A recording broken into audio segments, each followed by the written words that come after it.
अस्सलामुअलैकुम, hope you all are good. मैं भी बिल्कुल ठीक हूँ। अच्छा, ये जो मैंने लुक क्रिएट की थी इसमें सिर्फ मेन दो प्रोडक्ट्स थी जिनका मैं बताऊँगी, एक आई शेडो और एक दूसरी लिपस्टिक, कि मैंने कौन सी यूज़ की है।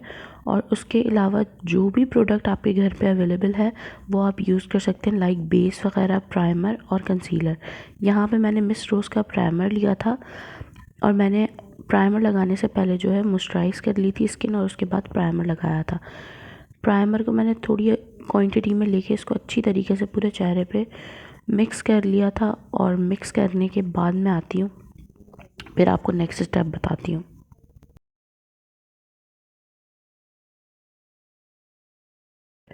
अच्छा जी, मैंने एक ट्यूटोरियल देखा था जिसमें आफ्टर प्राइमर आप अपने चेहरे पे ट्रांसल्यूसेंट पाउडर लगाएं तो आपकी जो बेस होगी वो बिल्कुल फ्लॉलेस सेट होगी और कोई पोर्स अपीयरेंस कुछ भी नहीं दिखेगा। तो मैंने इसी तरह किया था, प्राइमर लगाने के बाद थोड़ा सा ट्रांसल्यूसेंट पाउडर अपने चेहरे पे लगा लिया था। उसके बाद मैंने एक फाउंडेशन प्लस कंसीलर पैलेट ली थी जिसमें मेरे पास सारे शेड्स अवेलेबल थे और मैंने अपनी स्किन टोन का शेड लेके अपने चेहरे पे पूरा लगा लिया था। जो भी डार्क एरियाज़ थे उनको भी कवर कर लिया था विथ फाउंडेशन कलर जो कि मेरी स्किन टोन का था। लगाने के बाद अच्छी तरीके से मैंने कवर किया था और स्प्रेड करी थी।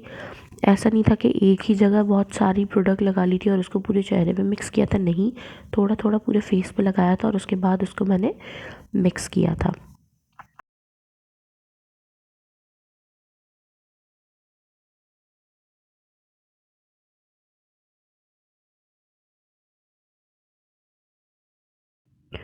अब यहाँ मैंने ब्यूटी ब्लेंडर की मदद से जो भी मैंने फाउंडेशन अपने चेहरे पे जितना भी अमाउंट लगाया था उसको मैंने डैब मोशन में जो है उसको अच्छी तरीके से ब्लेंड करना शुरू किया था। उसको घसीटा नहीं था। उससे क्या होता है कि जो भी प्रोडक्ट होती है वो आगे पीछे हो जाती है और वो सेट बिल्कुल भी नहीं होती। जब आप इसके ऊपर पाउडर लगाते हैं तो वो फिर नीचे से क्रैकी हुई हुई होती है और स्किन दिख रही होती है जो कि बिल्कुल भी अच्छी नहीं लगती। इसीलिए हमेशा वेट स्पंज होना चाहिए आपका, मामूली सा, बहुत ज़्यादा नहीं कि पानी टपक रहा हो, बस हल्का सा वेट स्पंज हो, टिश्यू से आपने उसको सुखाना है। और उसके बाद जो भी आपकी प्रोडक्ट है उसको आपको डैम मोशन में अच्छी तरीके से ब्लेंड करना है। उससे क्या होगा कि सेट भी हो जाएगा और जो है जो एक्सेस अमाउंट होगी वो आपकी ब्यूटी ब्लेंडर में एब्जॉर्ब हो जाएगी और एक बहुत ही नीट लुक दिखेगा। ठीक है जी, सेम बिल्कुल इसी तरह मैंने किया था और ये करने के बाद मैं आपको नेक्स्ट स्टेप बताती हूँ। अच्छा, यहाँ पे मैं one tone lighter again foundation लगा रही थी। वो किस लिए लगा रही थी, अगर ये कलर मैं पहले स्टार्ट से लगाती तो मेरा जो फेस है वो ग्रेइश की तरफ चला जाता, बिकॉज़ जो अनइवन स्किन टोन होती है उस पर अगर लाइटर शेड मिक्स होता है तो वो टर्न हो जाता है ग्रे की तरफ, जो कि बिल्कुल भी अच्छा नहीं लगता। उस वक्त आपको बहुत अच्छा लगता है लेकिन बाद में जो है वो ब्लैकनेस जो है वो अंदर से झांकने लगती है और फेस जो है वो पूरा ग्रे ग्रे हो जाता है, जो कि बहुत बुरा लगता है। इसके लिए आप या तो कलर करेक्टर यूज़ करें।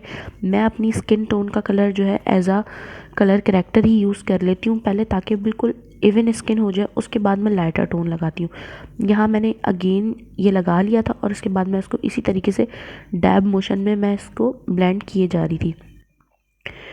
इसके बाद जी नेक्स्ट स्टेप देखते हैं क्या है।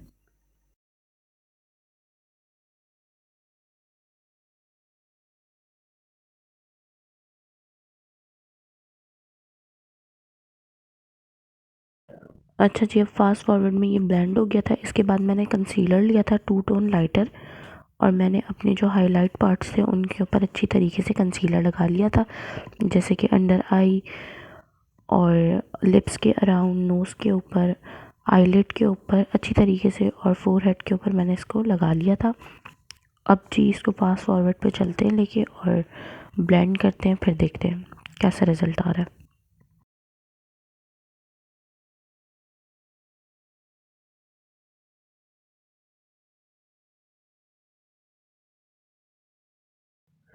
यहाँ पे जो है मैं साथ साथ काउंटोरिंग भी कर रही थी।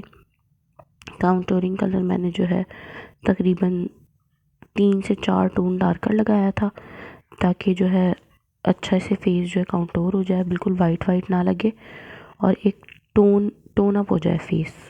काउंटोरिंग बेसिकली उसी के लिए होती है कि जो भी एक्सेस फैट होता है चेहरे का और जो वाइटनेस होती है एकदम से वो ख़त्म हो जाए बिल्कुल, और शार्प शार्प लुक आने लगे।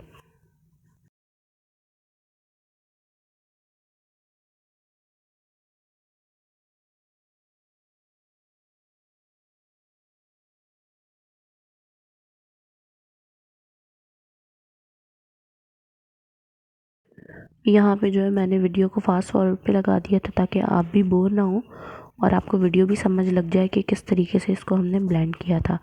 अच्छा जी, इसके बाद मैंने मिस्ट रोज़ का पैलेट लिया था और उसके अंदर जो लाइटर शेड था उसको मैंने as a face powder use किया था। जो भी कंसीलर वगैरह हमने लगाया था काउंटोरिंग की थी, तो साथ हम इसको सेट करने भी लगे थे, और जो काउंटोरिंग थी उसको भी हम थोड़ा सा डार्क करेंगे, थोड़े डार्कर शेड के साथ। ठीक है। अच्छा, जो फेस पाउडर मैं यूज़ करी थी वो थोड़ा सा समझे -5 टोन, थोड़ा सा लाइट डार्कर था।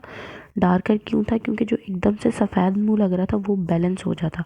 सबका अपना अपना डिफरेंट तरीका होता है मेकअप करने का, मेरा थोड़ा सा डिफरेंट है क्योंकि जब हम कैमरे के सामने जाके खड़े होते हैं तो एक तो मेकअप इतना सफ़ेद हुआ हुआ होता है, और फिर जब लाइटें वगैरह लगती हैं तो और ज़्यादा सफ़ेद लगता है, जो कि बिल्कुल भी मज़े का नहीं लगता। तो इसीलिए आपका पूरा मेकअप ऐसा होना चाहिए कि आपकी चेहरा, हाथ पाँव सब एक जैसे लगें, अलग अलग कलर ना हो। सेम ब्रश के साथ मैंने यहाँ पे काउंटोरिंग जो की हुई थी उसको मैं ब्राउन्स करने लगी थी ताकि पॉपअप हो जाए फेस। अच्छी तरीके से मैंने जो है ब्राउजिंग कर ली थी। ब्राउजिंग करने के बाद देखते हैं।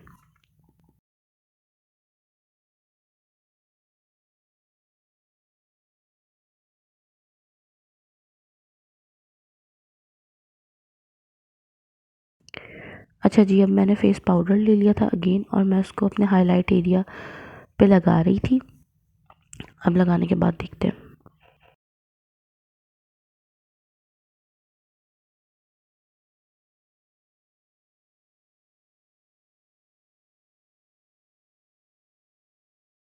अब बारी थी नोज़ काउंटूर की, और नोज़ काउंटूरिंग जो है मेरी सबसे फेवरेट मेकअप के अंदर चीज़ होती है।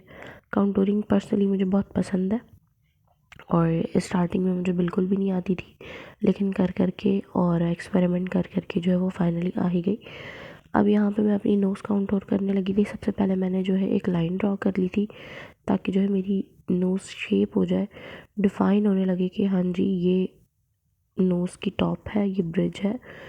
और बड़ी एकदम से लुक ही चेंज हो जाती है काउंटूरिंग के बाद। तो यहाँ मैं बिल्कुल लाइट ट्रांजिशन शेड से, जो बिल्कुल लाइट ब्राउन था कि बहुत हार्श भी ना लगे और बहुत पता भी ना चले, नॉर्मल था, उससे मैं काउंटूरिंग कर रही थी। और जो है काउंटूरिंग आप देखें मैं किस तरीके से कर रही हूँ। सेम अगर आप यही स्टेप फॉलो करेंगे, और भी बहुत अच्छे ट्यूटोरियल्स हैं, आप उनको देख के भी कर सकते हैं। और सबसे अच्छा वो होता है कि जो आप खुद करें और उससे सीखें। देखने से कुछ भी पता नहीं चलता जब तक आप उसको ट्राई ना करें। 2-4 दफ़ा आप ट्राई करेंगे और आपको जो है अच्छी सी काउंटूरिंग आ जाएगी। उसके बाद जो है मैंने हाइलाइटर लिया था, और हाइलाइटर जो है मैं अपनी नोज़ के ब्रिज के ऊपर लगा रही थी। एक तो टॉप पे लगा रही थी, और एक जो है मैं इस तरह हड्डी वाली जगह पे लगा रही थी। बीच की जगह मैंने थोड़ी सी छोड़ दी थी ताकि उससे नाक खड़ी खड़ी लगे, भद्दी सी लुक ना आए। अब बारी थी जी आई शेडो की, कि मैं कौन सा लगाऊंगी, कौन सा कलर कॉम्बिनेशन होगा, क्या होगा, मुझे कुछ भी आइडिया नहीं था। बस मैंने ऐसे ही सोचा हुआ था कि मेरे पास एक एवॉन का स्पार्कलिंग डस्ट पाउडर पड़ा था, तो मैंने सोचा था कि वो मैं किसी वीडियो में लगाऊंगी। तो किस कॉम्बिनेशन के साथ लगाऊंगी ये मैंने बिल्कुल भी नहीं सोचा हुआ था। अच्छा जी, यहाँ पे मैंने एक ट्रांजिशन कलर लिया था।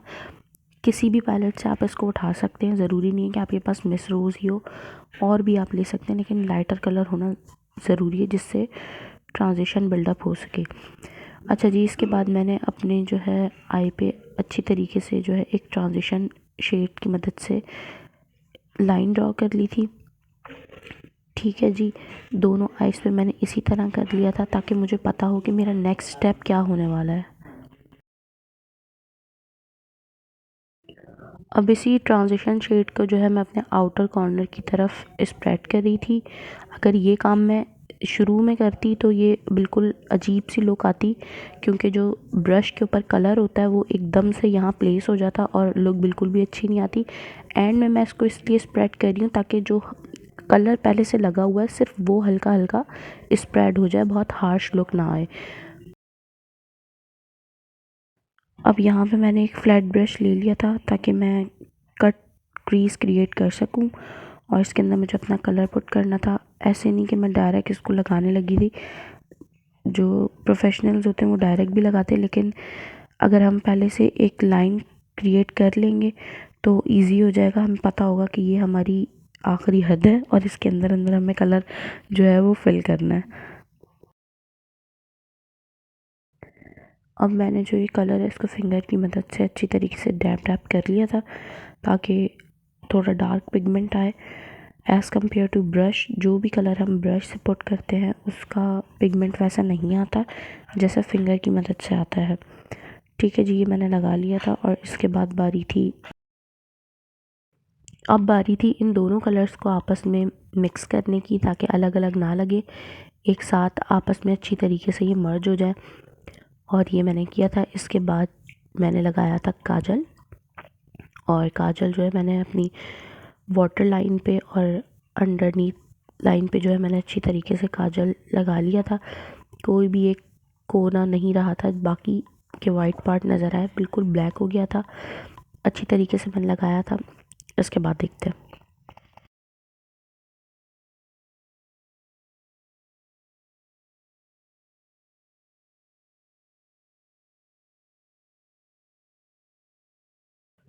अब बारी थी इसको स्मच करने की, तो मैंने एक फ्लैट ब्रश लिया था और इसको मैं स्मच करने लगी थी।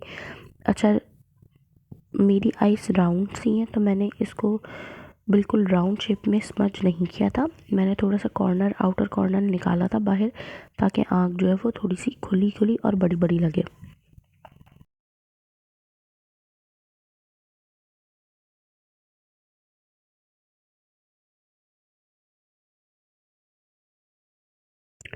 अब मैं करने लगी थी अपनी ब्राउज़ को सेट, जो कि मेरा फेवरेट पार्ट है मेकअप का। मुझे बहुत पर्सनली मज़ा आता है ये करते हुए, और बड़ी अच्छी सी लुक आ रही होती है। मेकअप की जान है ये, अगर आपने आईब्रोज़ नहीं सेट की तो मेकअप आपका बिल्कुल बेकार है और लुक बिल्कुल भी अच्छी नहीं आती। अगर बहुत ज़्यादा आप डार्क कर लेंगे तो भी अच्छी नहीं लगेंगी, बहुत लाइट होंगी तो भी अच्छी नहीं लगेंगी। अच्छा, एक टिप है कि जो आपके बालों का कलर हो वही आपको अपनी ब्राउज़ का कलर रखना चाहिए, तो आपका मेकअप बहुत इन्हेंस होता है। ऐसा नहीं कि अगर आपके बाल गोल्डन है तो आप अपने ब्राउज़ भी गोल्डन कर दिए, ऐसा नहीं है। लेकिन ब्राउन और ब्लैक के टोन को मेंटेन रखना होता है, जिससे लुक बहुत अच्छी आती है। अक्सर लोग अपने बालों को ब्राउन करवा लेते हैं, तो जब वो आईब्रोज सेट करें तो लाइट ब्राउन कलर से सेट करें, और जिनके बाल वर्जन ब्लैक हैं तो वो नॉर्मल ब्लैक कलर से ही करें। अब मैं लगा रही थी लाइनर, और ये लाइनर कौन सी कंपनी का था मुझे नहीं याद आ रहा। बहरहाल इससे मैंने जो है थोड़ी सी फॉक्स लुक क्रिएट की थी, और ये मैं लगा रही थी। बट थोड़ा सा डिफ़िकल्ट होता है लगाना, बट ये कि आइंदा आने वाले वक्तों में इस पे भी हाथ बहुत अच्छा सेट हो जाएगा। तो ये मैं इस तरीके से पूरी मैंने आँख के ऊपर लाइनर नहीं लगाया था, इस तरह मैंने हल्के हल्के जो है पॉइंट टू पॉइंट इसको जोड़ा था। उसके बाद मैं इसको आगे की तरफ लेके गई थी, वरना अगर मैं डायरेक्ट आगे से शुरू करती तो बिल्कुल मोटा लगता और लुक बिल्कुल भी अच्छी नहीं आती।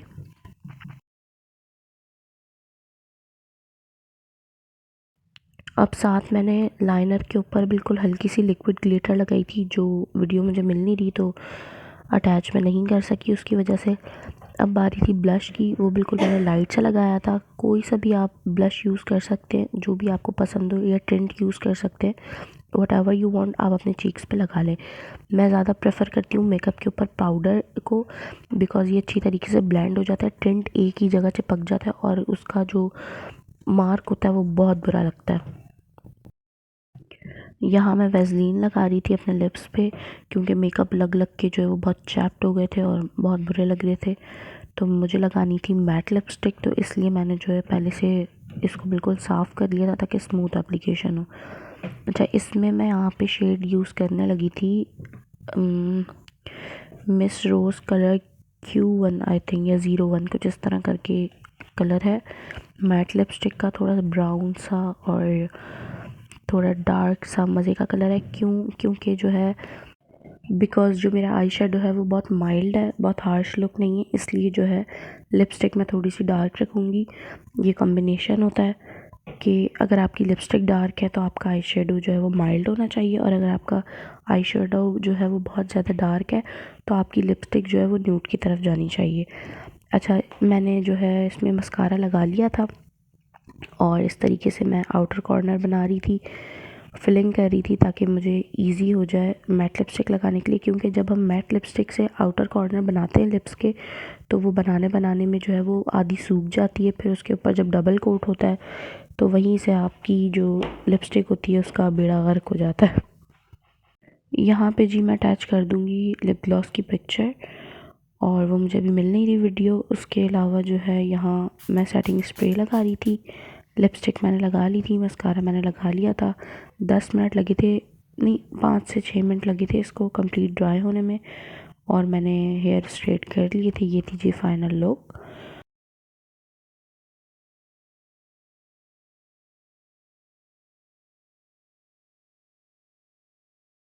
और यहाँ पे जो है मैंने नॉर्मल टी शर्ट, जैकेट और पैंट वेयर की थी। So thank you so much. अल्लाह हाफिज़।